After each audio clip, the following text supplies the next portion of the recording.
अवधूत चिंतन श्री गुरुदेव दत्त श्री स्वामी समर्थ मोटिवेशनल रूपाली या चॅनलमध्ये तुमचं सगळ्यांचं स्वागत आहे। सकाळीच एक व्हिडिओ आपला अपलोड झालेला आहे, ज्याच्यामध्ये माहिती, शुभमुहूर्त, महत्त्व आणि उपाय हे सगळं सांगितलेले। ते जर बघितला नसेल ना तर नक्की आपल्या चॅनलवरती जाऊन तुम्ही ते बघा। मी त्याची लिंक सुद्धा आपल्या डिस्क्रिप्शन बॉक्समध्ये देते।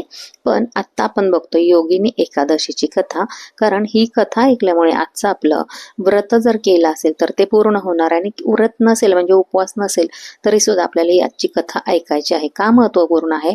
कारण ही जी आजची योगिनी एकादशी आहे ना, ती त्याचं जर आपण जप तप किंवा उपाय जर काही केले ना तर सगळ्या आजारांपासून मुक्तता मिळते असं मानलं जातं।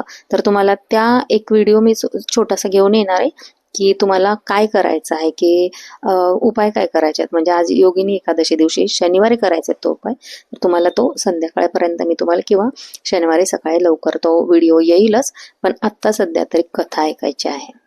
स्वर्गधामच्या अलकापुरी नगरात कुबेर नावाचा शिवभक्त राजा राहत होता। राजा दररोज शिवाची पूजा करत असे। हेम नावाचा माळी त्यांच्याकडे दररोज पूजेसाठी फुले घेऊन यायचा। हेम नावाच्या त्या माळ्याची विशालाक्षी नावाची अतिशय सुंदर बायको होती।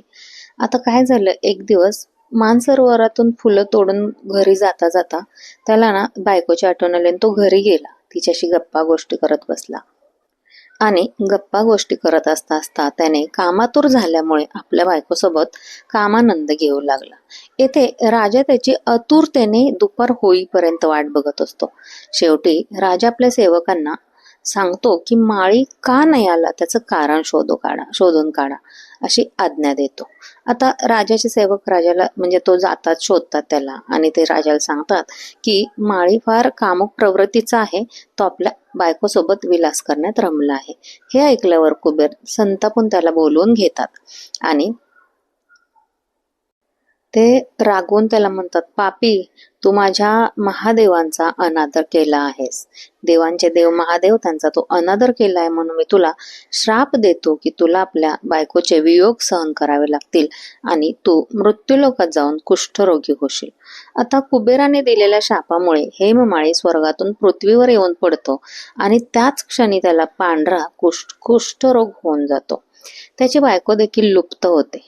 मृत्यूलोकामध्ये येऊन त्याला फार कष्ट सोसावे लागतात।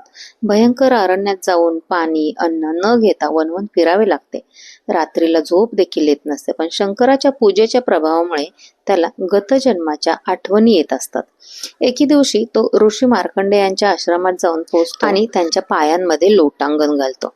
त्याला बघून ऋषी मार्कंडे म्हणतात की आपण असे काय पाप केले आहे ज्याची शिक्षा आपण भोगत आहात। तेव्हा हेममाळी घडलेला प्रकार सांगतो। त्यावर ऋषी मार्कंडेय म्हणतात की तू माझ्या समोर सर्व काही खरे सांगितलेले आहेस, म्हणून मी तुला तारण्यासाठी एक उपवास सांगत आहे। जर तू ज्येष्ठ महिन्यातील कृष्ण पक्षाची योगिनी एकादशीचे विधी विधान उपवास करत असशील तर तुझे सर्व पाप नाहीसे होतील। हे ऐकून हेममाळी प्रसन्न होऊन ऋषींना साष्टांग नमस्कार करतो। मुनी त्याला प्रेमाने आपल्या जवळ करतात। हेममाळी ऋषीने सांगितल्याप्रमाणे विधी विधानाने योगिनी एकादशीचे उपवास करतो। या व्रतामुळे पुन्हा त्याच्या रूपात येतो आणि आपल्या बायकोसोबत आनंदाने नांदू लागतो, आनंदाने संसार करू लागतो।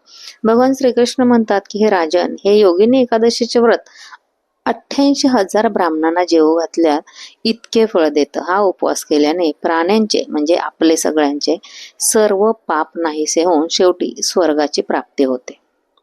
आता बघा, ऋषींच्या आज्ञेनुसार हेममाळीने पूर्ण भक्तिभावाने योगिनी एकादशीचा उपवास केला।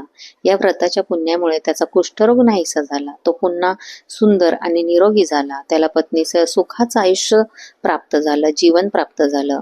आणि असंच आपण पण जेव्हा मनापासून श्रद्धा ठेवून जेव्हा आपण हे व्रत करतो, व्रत नाही जमलं तर सेवा करतो, जप तप करतो, तर आपले सुद्धा काही संकट असतील, काही इच्छा असतील त्या पूर्ण होतात, संकट दूर होतात आणि पाप सुद्धा नष्ट होतात। म्हणून आजचा व्रत नाही जरी जमलं तरी आपल्याला सेवा करायच्या आहेत।